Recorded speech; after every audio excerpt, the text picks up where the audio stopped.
ఒకసారి గరుడ శ్రీకృష్ణుడితో, ఈ భూమి మీద నాకన్నా వేగంగా వెళ్లే ప్రాణి ఉందా ప్రభు అని అడుగుతుంది. అది విన్న సుదర్శన చక్రం, ఈ లోకంలో నాకన్నా శక్తివంతమైన ఆయుధం ఉందా అని అడుగుతుంది.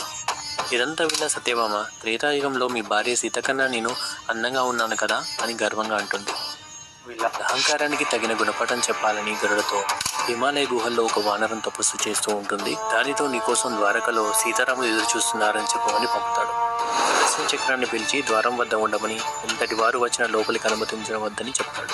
సత్యభాముని వెళ్లి మహారాణిలా తయారవ్వమంటాడు. గరుడ హనుమతో అలా చెప్పిన మరుక్షణమే హనుమంతుడు గరుడ కన్నా 1000 రెట్ల వేగంతో ద్వారకాలో రాముడిలా ఉన్న శ్రీకృష్ణుడి వద్దకు వాలిపోతాడు. ద్వారం వద్ద నేను ఎవరు ఆపలేదా హనుమ అని శ్రీకృష్ణుడిని అడగగా, ఒక చక్రం ఆపడానికి ప్రయత్నించింది స్వామి, కానీ దానితో యుద్ధం చేస్తే మిమ్మల్ని కలవడం ఆలస్యం అవుతుందని మింగేశానని సమాధానం చెప్తాడు. తర్వాత హనుమ పక్కనే ఉన్న సత్యభామను చూసి, ఈ చెలికత్తె ఎవరు స్వామి, నా సీతమ్మ తల్లి ఎక్కడ ఉంది అని అడుగుతాడు.